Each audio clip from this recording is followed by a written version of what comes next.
ஆச்சி மசாலா வழங்கும் மணிச் செய்திகள். இணைந்து வழங்குபவர்கள் அரசன் சோ மற்றும் வெல்டெக் சூட் அண்ட் தோத்தீஸ்.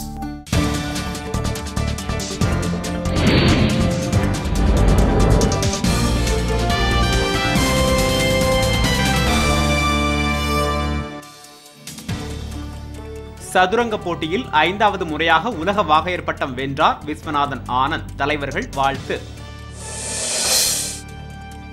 புதிய தேசிய தொலைத்தொடர்பு கொள்கை விரைவில் உருவாக்கப்படும் என கபில் சிபல் அறிவிப்பு. உத்தரப்பிரதேச முதலமைச்சர் அகிலேஷ் சிங்குடன் பில்கேட் சந்திப்பு. நலவாழ்வு திட்டங்கள் பற்றி ஆலோசனை. பாஜக ஆட்சிக்கு வந்தால் கருப்பு பணம் வைத்துள்ள இந்தியர்களின் விவரம் வெளியிடப்படும் என யஷ்வந்த் சின்ஹா அறிவிப்பு. தூத்துக்குடியில் பெருமளவிலான ஆக்கிரமிப்பு கட்டடங்கள் இடிப்பு. பதற்றத்தை தணிக்க காவலர்கள் குவிப்பு.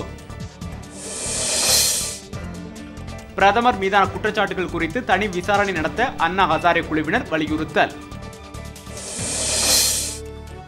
கேரள சிறைகளில் அடைக்கப்பட்டுள்ள மார்க்சிஸ்ட் தொண்டர்கள் துன்புறுத்தப்படவில்லை என உம்மன் சாண்டி மறுப்பு.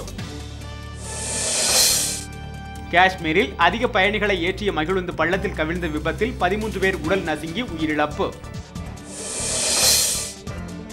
மத்திய பிரதேச மாநிலம் இந்தூர் அருகே பயணிகள் தொடர்வண்டியில் தீ. உயிரிழப்பு தவிர்ப்பு. போர்க்குற்ற வழக்கில் லைபீரியா நாட்டின் முன்னாள் அதிபருக்கு 50 ஆண்டுகள் சிறை.